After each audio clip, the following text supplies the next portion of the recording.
wall there that was on the point of falling down, and the man repaired it. Moses said, "But if you had wished, you could have taken payment for doing that."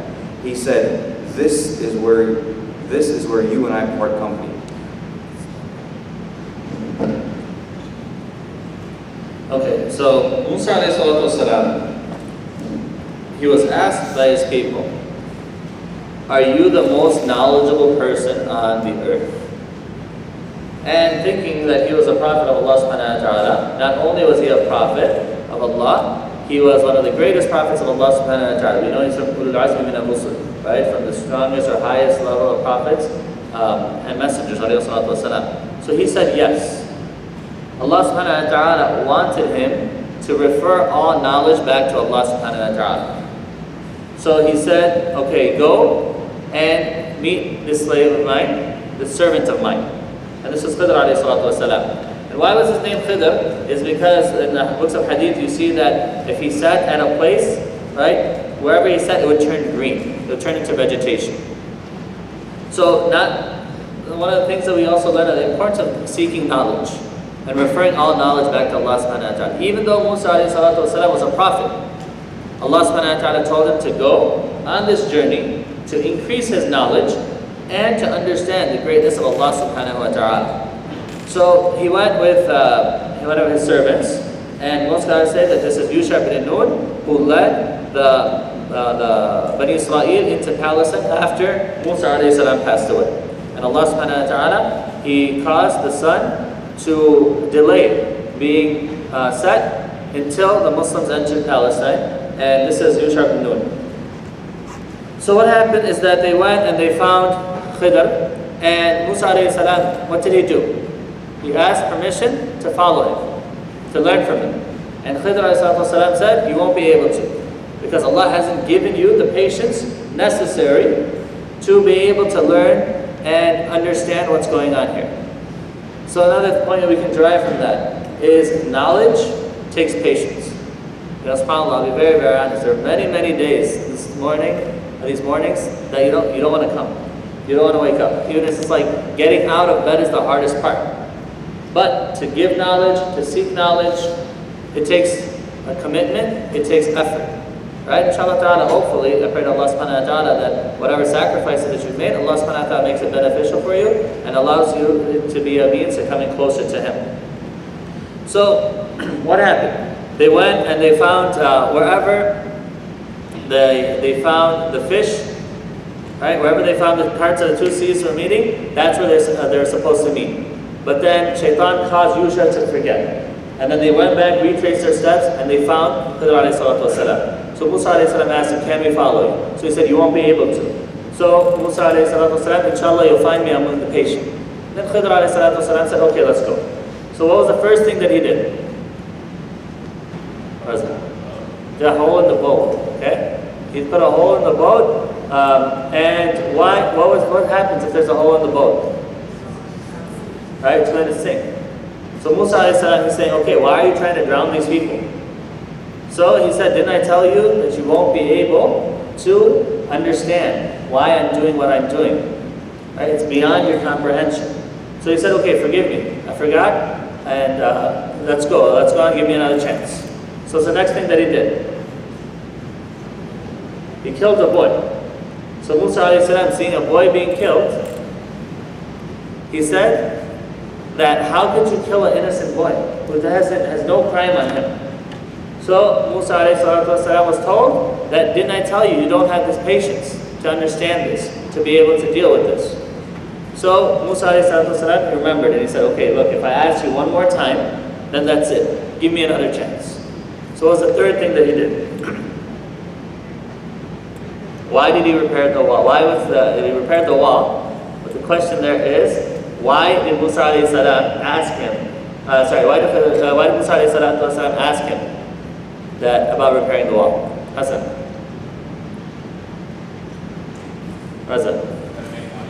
You could have made money out of it. You could have had them, right? They refused to be hospitable. They refused. We need a place to stay. You asked them nicely, right? They said no. You saw their wall being damaged. You could have said, okay, look, I'll fix your wall, but on the condition that you give us a place to stay. And Khidr ﷺ didn't do that. So Musa ﷺ said, why didn't you do that? Or what are we going to do? Where are we going to stay? So Khidr ﷺ said, that's it. But before I let you go, I'll tell you why I did all of these things.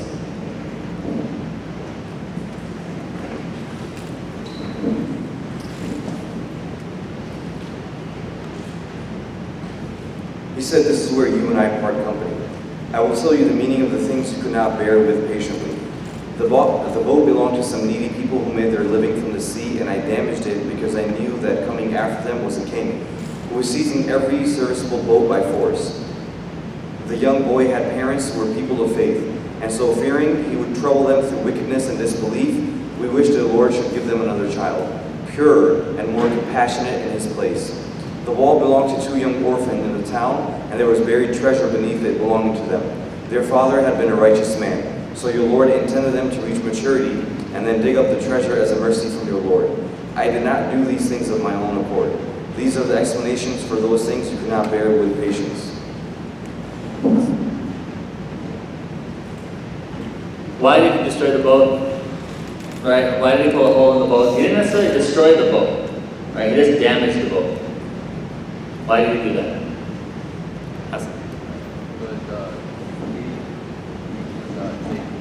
Okay, every solid boat that didn't have any defects was being taken by a king. Why did he kill the boy?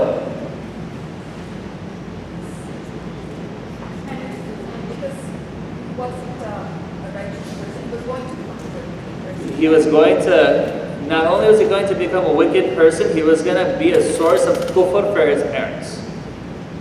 He was going to lead his parents into kufr. So Allah subhanahu wa ta'ala, who knows what's going to happen in the future, decided for this boy to be killed, and then what did he do? Replace that boy with a better one, to be a source of comfort for his parents, and the source of Jannah for himself and for his parents. Okay, why did Allah subhanahu wa ta'ala tell them to repair the wall?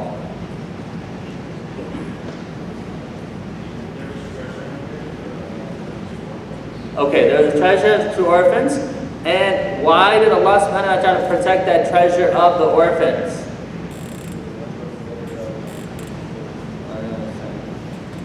I can't hear what you're saying.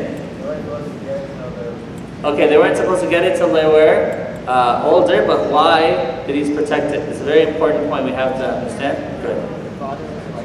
Their father was a righteous person. وَكَانَ أَبُوهُمَا صَالِحًا. If we as parents and we as lead elders and people in positions, authority and leadership are righteous, and the followers will be protected by Allah subhanahu wa ta'ala.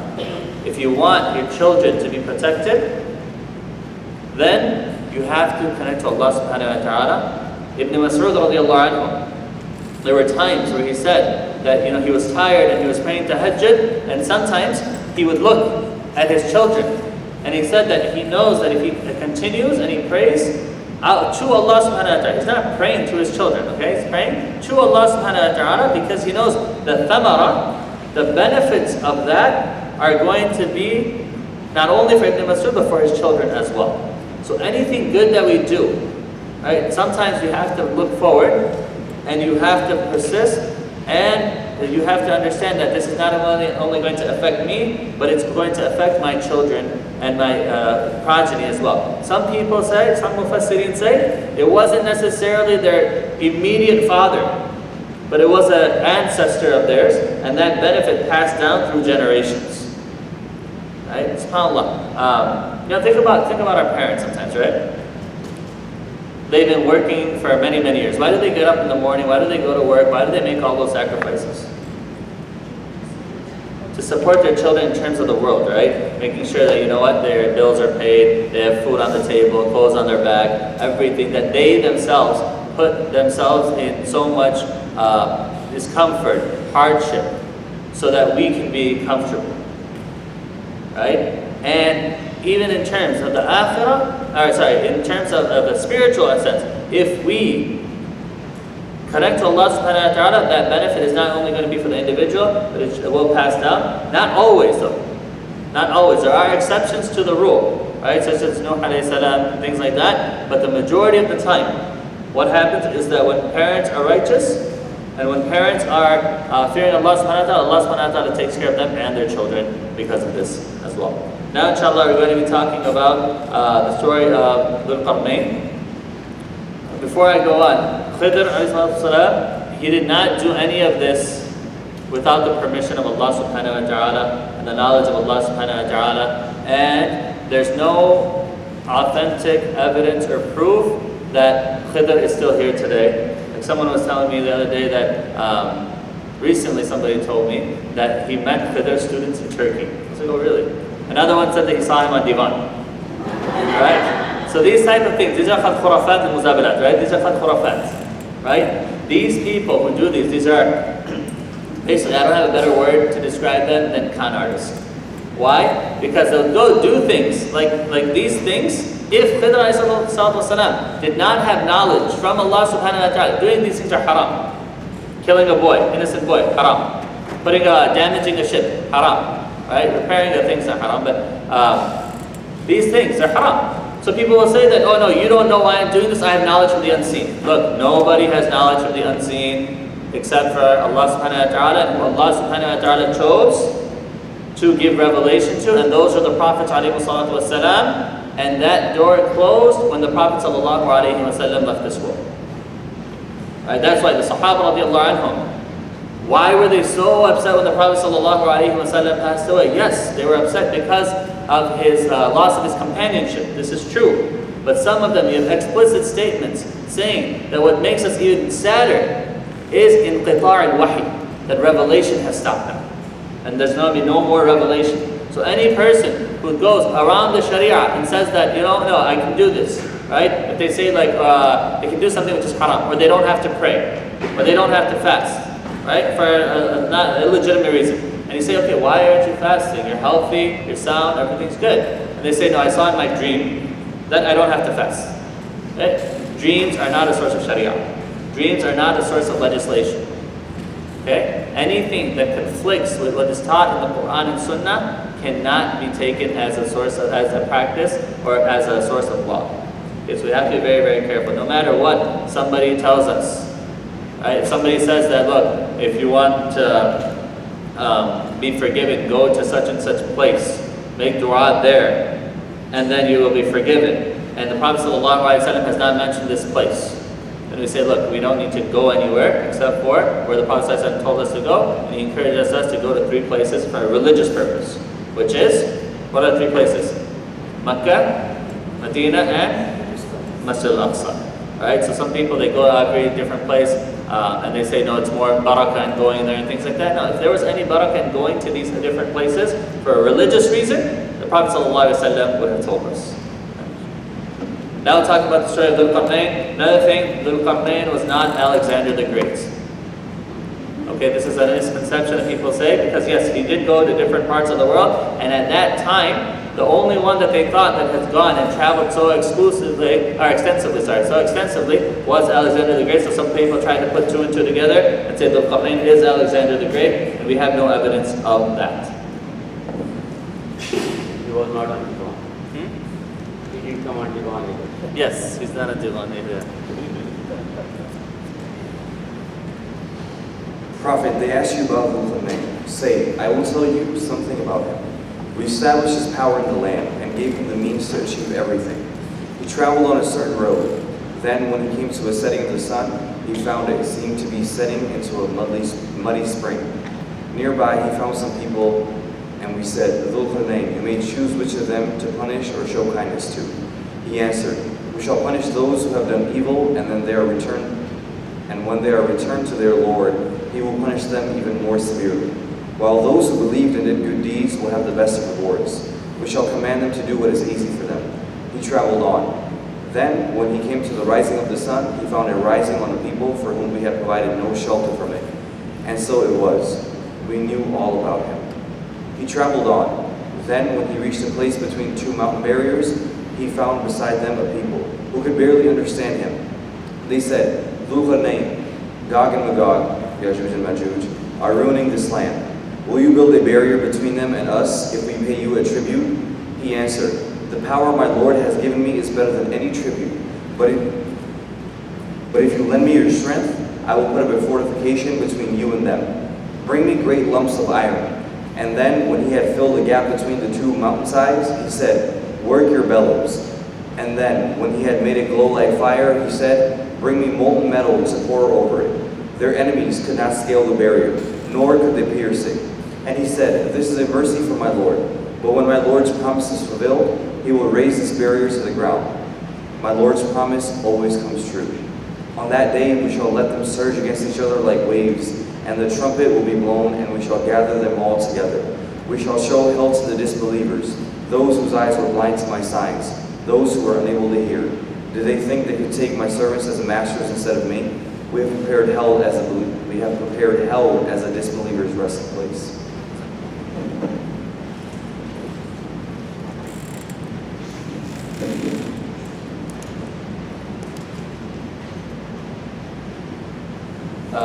Qur'an, he was someone that Allah subhanahu wa ta'ala gave great power to, great authority to, great resources to, and he traveled the lands.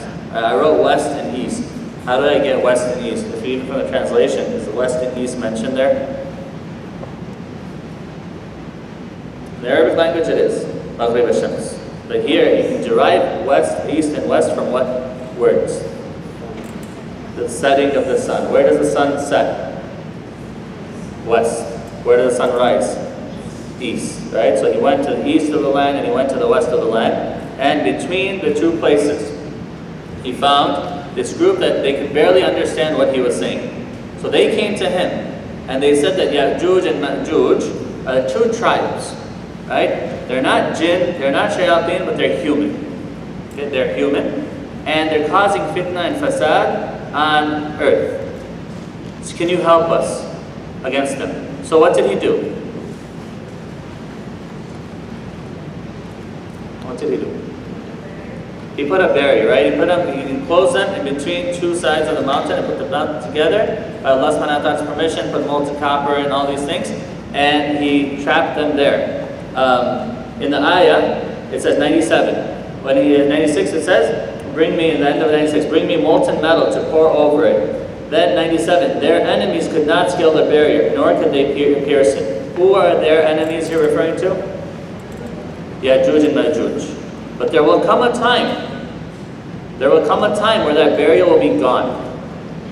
Right? And there's a hadith or saying that every day they dig. Every day they dig. And at the end of the day, they'll say, "We'll come back and we'll start from here tomorrow." But they don't say inshallah. And every day, whatever they dug gets reformed, and they have to start from zero all over again. But before the day of judgment, they're going to come.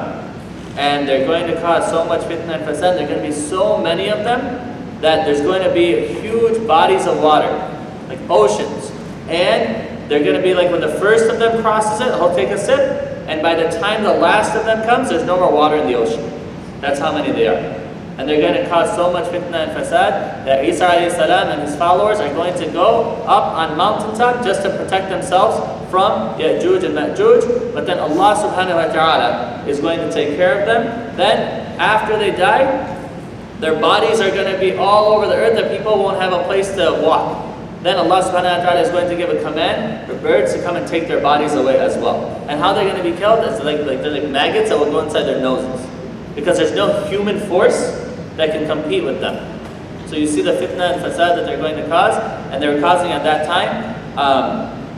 Okay, look, some people, right, just because they took the east and the west, they were saying that the Mongols, they caused so much fitna and fasad, and they killed so many Muslims in Baghdad, that some people thought that the Mongols and Genghis Khan and these people were Ya'juj and Ma'juj.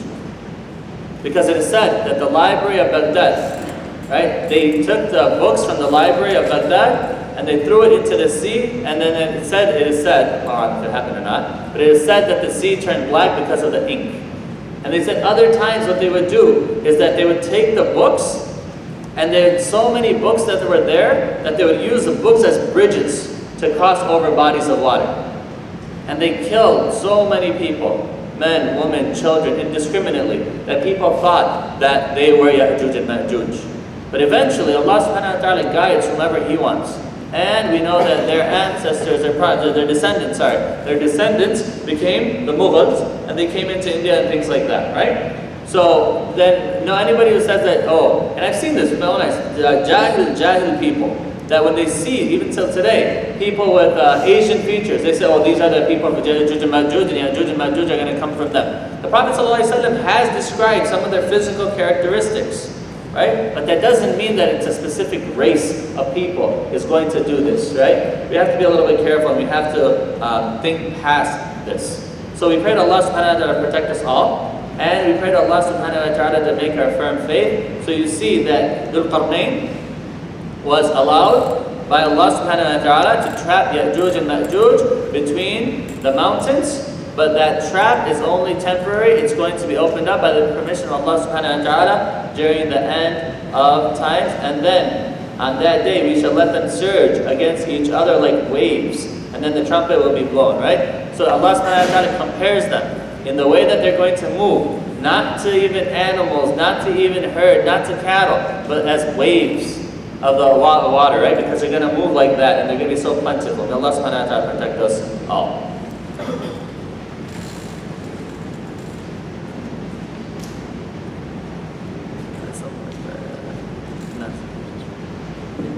It's on live. Oh, sorry. Question? Which paragraph? And read the ayah number. Which ayah number to start with? 95? 85.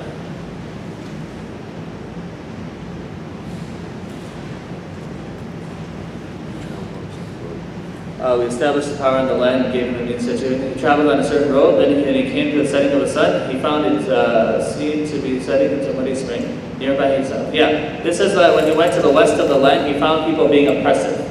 Right? He found people that are criminals. So Allah subhanahu wa ta'ala said, it's up to you, whatever you want to do.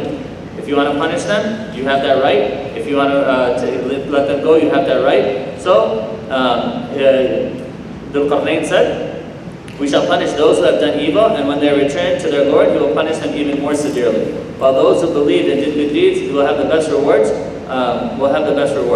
We shall command them to do what is easy for them. So, what is this proving? Is that he had authority in the land, and Allah subhanahu wa ta'ala gave him that authority, and Allah subhanahu wa ta'ala gave him like a vote of confidence that you have the right to do what you want. Think about this. Now, he's coming from another place into a land, and he sees the people being oppressive. And then he has the right to punish them as an outsider, as a foreigner, right? So Allah subhanahu wa ta'ala has given him power, authority, and status on earth. This is what this ayah is talking about.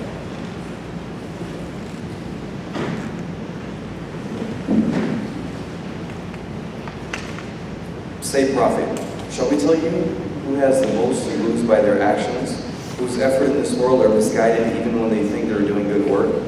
It is those who disbelieve in their Lord's messages and deny that they will meet Him. Their deeds come to nothing. On the day of resurrection, we shall give them no weight. Their recompense for having disbelieved and made fun of my messages and my messengers will be held. But those who believe and do good deeds will be given the gardens of paradise. There they will remain, never wishing to leave. Say, Prophet, if the whole ocean were ink for writing the words of my Lord, it would run dry before those words were exhausted. Even if we were to add another ocean to it. Say, I am only a human being like you, to whom it has been revealed that your God is one. Anyone who fears to meet his Lord should do good deeds and give no one a share in the worship due to his Lord.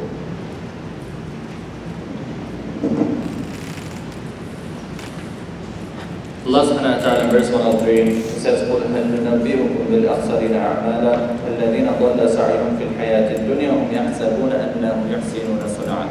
Allah subhanahu wa ta'ala says, shall I not inform you who are the biggest of losers?